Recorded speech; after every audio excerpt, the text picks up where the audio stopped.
Hello my dear students, आज हम लोग पढ़ेंगे relation between SI unit of magnetic flux and CGS unit of magnetic flux. तो पहले हम ये जानते हैं कि एसआई यूनिट मैग्नेटिक फ्लक्स का है क्या। तो इससे पहले मैंने बता दिया था weber is the SI unit of magnetic flux, जिसको हम WB के यूनिट के नाम जानते हैं। Weber is equal to 1 volt into 1 second. 1 volt into 1 second is the SI unit of magnetic flux and that is, ठीक है। चलिए 1 वोल्ट इंटू 1 सेकेंड है, ठीक है। लेकिन 1 वोल्ट जो है वो कितना होता है, 10 to the power 8 EMU of potential in CGS unit. In CGS में यहां पर देखिए 1 volt is equal to 10 to the power 8 EMU। ये SI है और ये क्या है, CGS है। इन दोनों में हमें रिलेशन डालना है, इन दोनों को रिलेट करना है। तो 1 weber is equal to 1 volt into 1 second, that is equal to 10 to the power 8 EMU of potential into second. 10 to the power 8 electromagnetic unit of potential into second, that is equal to 10 to the power 8 mx। mx जो है वो magnetic flux की unit है, लेकिन कैसी unit है भाई, तो CGS यूनिट है। कैसी यूनिट है, तो वो CGS यूनिट है, ऐसा यूनिट नहीं है, ठीक है। तो चलिए हम लोग एक एक चीजों को समझते हैं। अब क्या कहानी है, जो मैग्नेटिक फ्लक्स के बारे में हम लोग जानते थे, वो मैग्नेटिक फ्लक्स के बारे में जो हम लोग पढ़े हैं, वो मैग्नेटिक फ्लक्स क्या है, ये मैग्नेटिक फ्लक्स है। B डॉट ds अगर मैं टोटल इंटीग्रेशन करूंगा तो B dot s into cos theta, ठीक है। BS into cos theta. यहाँ पर ये देखिए कि अगर ये मैंने surface area, plane surface area ले लिया है, तो इस प्लेन सरफेस एरिया में आप देखिए कि एलिमेंट्री जो एरिया है, जो जिसे हमने डॉट से रिप्रेजेंटेशन किया है, ये ds वेक्टर ऊपर है इस प्लेन बॉडी के ठीक परपेंडिकुलर डायरेक्शन में, और उसी डायरेक्शन में अगर मैग्नेटिक फील्ड आ रही है, तो इस कहानी में मैग्नेटिक फ्लक्स की वैल्यू क्या होगी, मैक्सिमम आ जाएगी। मैक्सिमम आ जाएगी मैग्नेटिक फ्लक्स की value, that is equal to BS cos 0, क्योंकि अभी मैग्नेटिक फील्ड और एरिया वेक्टर की डायरेक्शन क्या है, सेम है। तो BS cos 0 is equal to BS। यहाँ पे देखिए BS डाल देते हैं, ये मैक्सिमम वैल्यू है मैग्नेटिक फ्लक्स की, maximum value B into S, ये मैग्नेटिक फ्लक्स की मैक्सिमम वैल्यू, ठीक है। कब होती है maximum value, when area vector and magnetic field vector are in the same direction. दोनों अगर सेम डायरेक्शन में होंगे तो क्या होगा, मैक्सिमम वैल्यू होती है मैग्नेटिक फ्लक्स, ठीक है। चलिए मैग्नेटिक फ्लक्स की मैक्सिमम वैल्यू में जान लिया, कोई दिक्कत नहीं है। अब हम थोड़ा सा क्या करते हैं, एरिया वेक्टर को हमने इधर दिखाया। अब मैग्नेटिक फील्ड वेक्टर जो है, वो इस सरफेस के पैरेलल में है, इस सरफेस के पैरेलल में है मैग्नेटिक फील्ड। अब बताइए कहानी क्या होगी, अब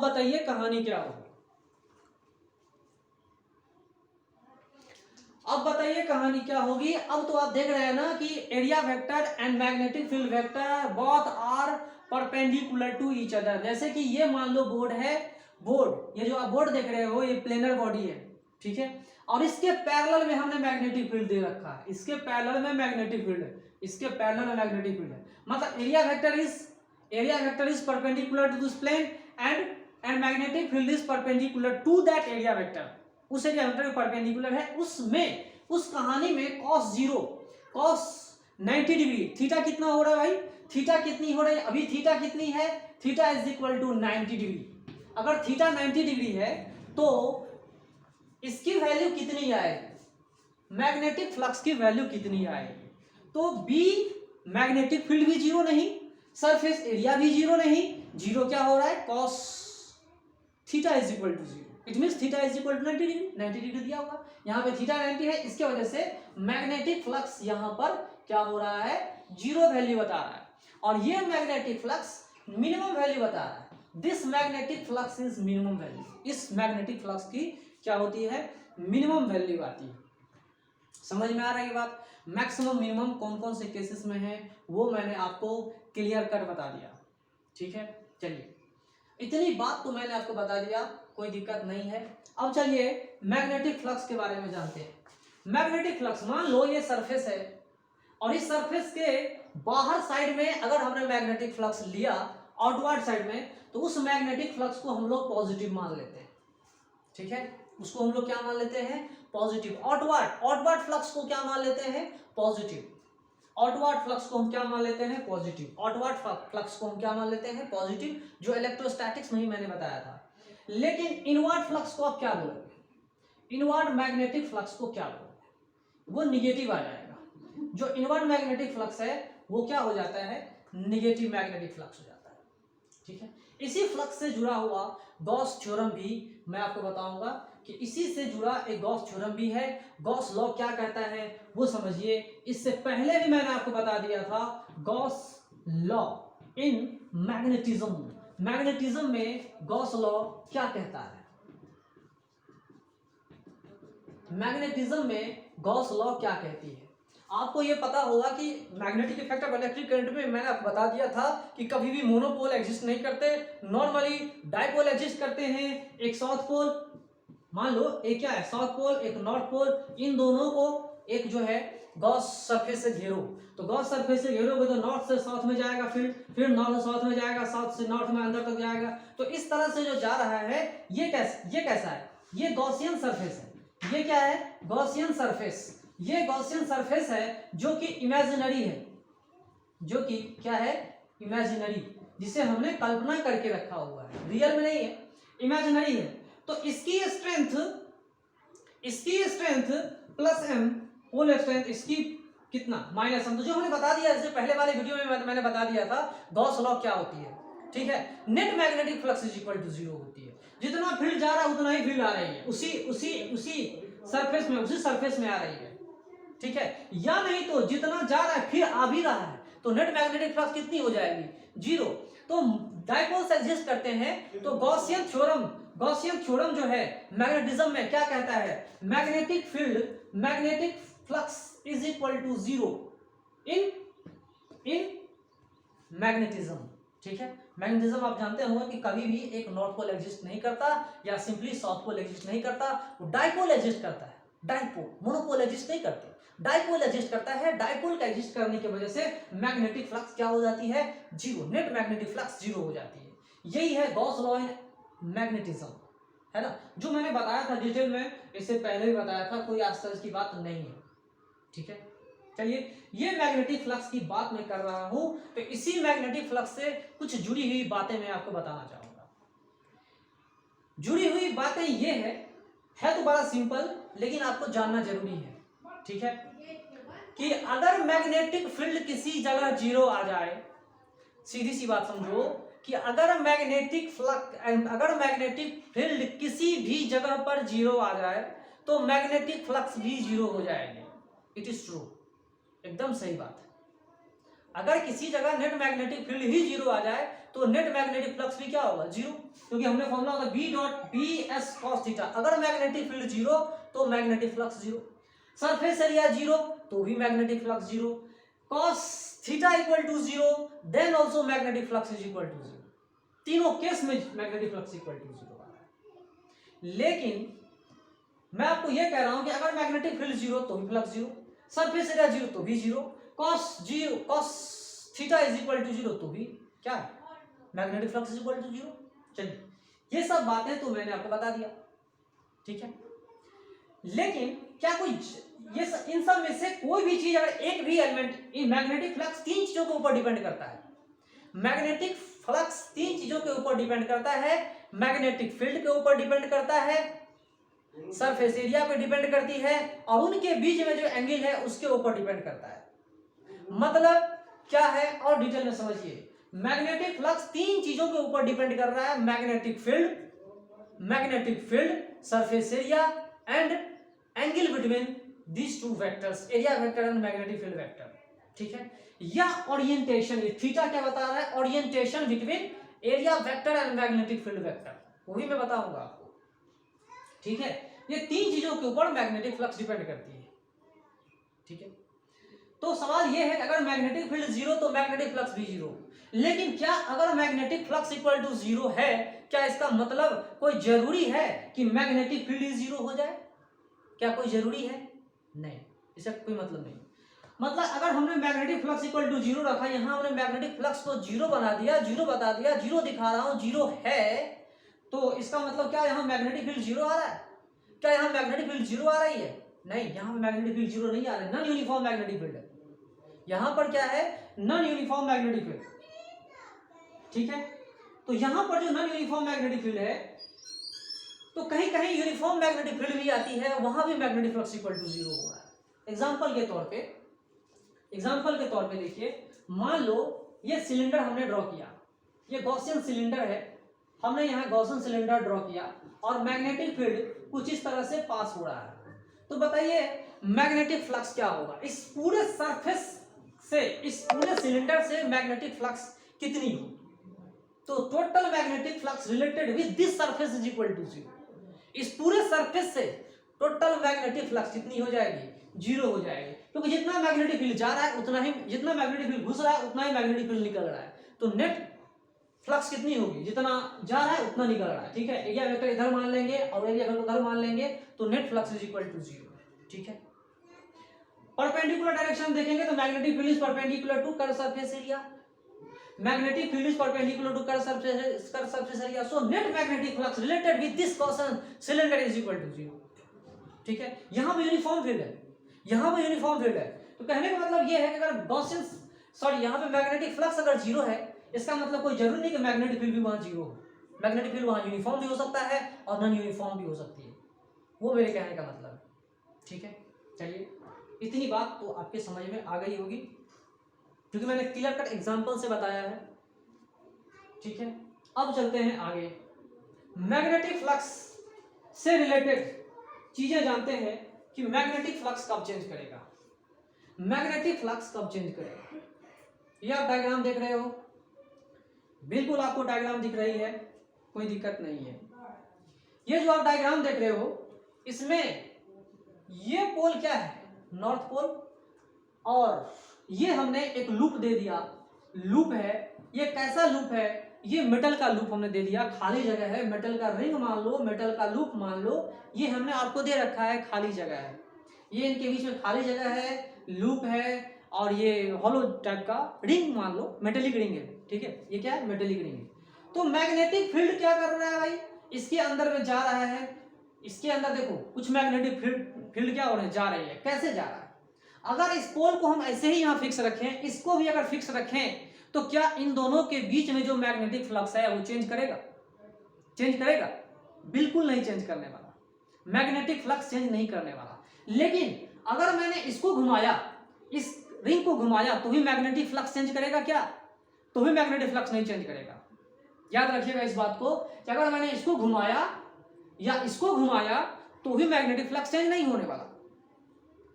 घुमाना मतलब इसको रेस्ट पे, v इज इक्वल टू 0 मान लिया, v इक्वल टू 0, ये भी रेस्ट पर, ये भी रेस्ट पर। अगर हमने इसको घुमाया तो मैग्नेटिक फ्लक्स इक्वल टू क्या है? मैग्नेटिक फ्लक्स कांस्टेंट होगी। क्यों? क्यों भाई? क्योंकि इनके, इसके अंदर जो मैग्नेटिक फील्ड घुस रही है वो भी यूनिफॉर्म कांस्टेंट वैल्यू जो भी है पहले से, इसकी एरिया भी नहीं बढ़ रही है ना घट रही है, प्लस जो ओरिएंटेशन है, angle between magnetic field and area vector is the same, ठीक है। तो मैग्नेटिक फ्लक्स जो इससे रिलेटेड है वो क्या होगा? कांस्टेंट होगी। लेकिन अगर हमने इस नॉर्थ पोल को इसके नजदीक लाया कुछ भी स्पीड से, भी यूनिफॉर्म भी हो सकता है, नॉन यूनिफॉर्म भी हो सकती है। अगर भी स्पीड से हमने इस लूप के नजदीक में लाना शुरू किया, अगर हमने इसको फिक्स कर दिया और इस मैग्नेटिक पोल को इसके नजदीक लाना शुरू किया, तो फिर क्या होगा? इस लूप के अंदर मैग्नेटिक फील्ड की स्ट्रेंथ बढ़ जाएगी, और मैग्नेटिक फील्ड की स्ट्रेंथ बढ़ेगी मतलब मैग्नेटिक फील्ड को आपने चेंज कर दिया। मैग्नेटिक फील्ड को चेंज कर दिया, एरिया को सेम रखा, एंगल थीटा को भी आपने सेम रखा, it means your flux is changing, यहाँ आपका फ्लक्स चेंज हो रहा है, पहला चीज। दूसरा चीज ये समझिए कि अगर मैं इसको रेस्ट पे रख दिया, रेस्ट पर है, और इसे इसके नजदीक ले गया, तो कहानी क्या होगी? तो भी वही कहानी होगी। अगर ये रेस्ट पर है और ये मूव कर रहा है, तो भी क्या होगी? मैग्नेटिक फील्ड बढ़ेगी। मैग्नेटिक फील्ड बढ़ेगी मतलब फ्लक्स चेंज करेगी। फ्लक्स तीन चीजों के ऊपर डिपेंड करता है, बार बार मैं समझा रहा हूं। Magnetic flux depends upon 3 factors: magnetic strength, surface area and angle between these 2 vectors. तो ना इस लूप का एरिया बढ़ रहा है ना घट रहा है, और ठीक है। तो यहां पे देखिए, ये मैं क्या बता रहा था एरिया घटने बढ़ने की बात तो नहीं कर रहा था, इसके नजदीक लाने जा रहा था तो मैग्नेटिक फील्ड की स्ट्रेंथ बढ़ेगी। ठीक है, अब चलते हैं, दोनों को किसी पार्टिकुलर स्पीड से नजदीक ले आते हैं तो कहानी क्या होगी। अगर मैंने दोनों को नजदीक ले आया तो क्या होगा, अब तेजी से मैग्नेटिक फ्लक्स बढ़ेगी। अब तेजी से क्या होगी, मैग्नेटिक फ्लक्स बढ़ेगा, चेंज करेगा, क्योंकि आपने मैग्नेटिक फील्ड को तेजी से चेंज कर रहे हो। इसको भी इधर ले जा रहे हो, इसको भी इधर से ले जा रहे हो, एक ही स्पीड से, लेकिन वेलोसिटी अलग अलग है, अपोजिट डायरेक्शन है। तो अब जब इन दोनों को ले जा रहे हो तो फ्लक्स क्या होगा, तेजी से चेंज करेगा, तेजी से चेंज करेगा। ठीक है, चलिए वो बात भी समझ में आई। अब मैं आपको मैकेनिक्स से ही रिलेटेड चीज पूछ रहा हूं, बताइएगा।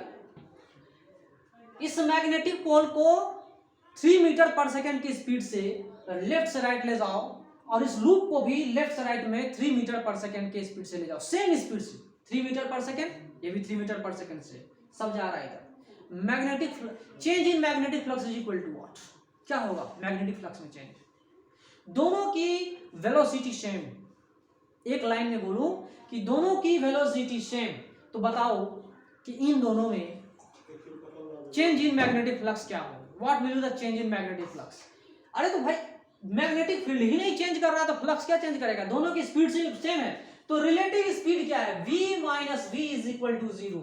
ये डिपेंड करता है रिलेटिव वेलोसिटी पर, रिलेटिव वेलोसिटी। ठीक है, रिलेटिव वेलोसिटी अगर यहां ऑब्जर्वर बैठा हुआ, यहां ऑब्जर्वर बैठा हुआ हो तो भी कोई फर्क नहीं पड़ता, v1 माइनस v2 पे डिपेंड करता है। ये जो डिपेंड कर रहा है मैग्नेटिक फ्लक्स का चेंज होना, ये एक दूसरे के रिलेटिव वेलोसिटी पे डिपेंड कर रहा है। अगर रिलेटिव वेलोसिटी 0 है तो मैग्नेटिक फ्लक्स में कोई चेंज नहीं आने वाला, लेकिन अगर रिलेटिव वेलोसिटी चेंज हो रही है, कितना तेजी से चेंज हो जा रहा है, उतने ही तेजी से मैग्नेटिक फ्लक्स भी चेंज करेगा। इस बात को आप लोग याद रखिएगा। So magnetic flux depends upon relative velocity between them, relative velocity पे डिपेंड करता है, इन दोनों की रिलेटिव वेलोसिटी क्या है उसके ऊपर चेंज इन फ्लक्स डिपेंड करता है। और वो जो हमने चेंज इन फ्लक्स बताया है वो आपको आगे चल के काम आएगा, इलेक्ट्रोमैग्नेटिक इंडक्शन को पढ़ने में काम आएगा। Change in flux per unit time क्या होता है वो हम आगे बताएंगे। ठीक है,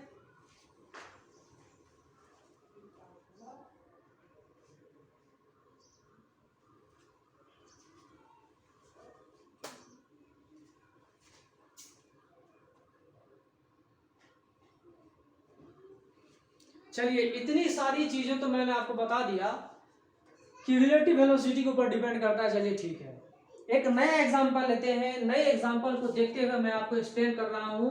देखिए यहाँ पे magnetic field into the plane है, क्रॉस लगाया मतलब into the plane, perpendicular to the plane and into the plane है, magnetic field is into the plane है इस जगह पे। ठीक है, ये एक मेटालिक वायर है और ये एक मेटालिक रॉड है। ठीक है, और इस रॉड को हम यहां से खींचते हुए लेके जा रहे हैं, इस जगह से खींचते हुए लेके जा रहे हैं।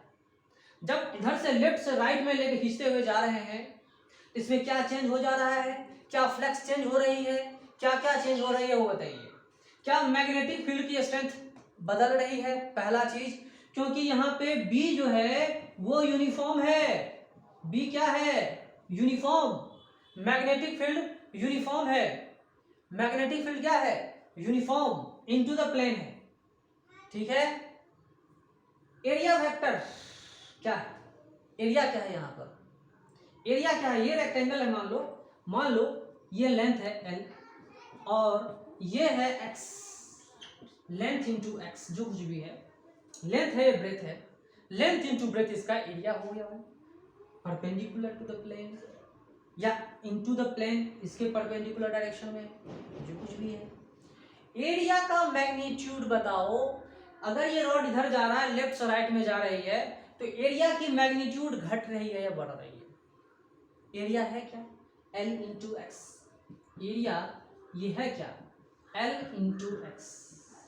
ठीक है ना, तो ये एरिया अगर L इंटू एक्स है तो बताइए कि क्या कहानी होगी, बताइए, एक सेकेंड।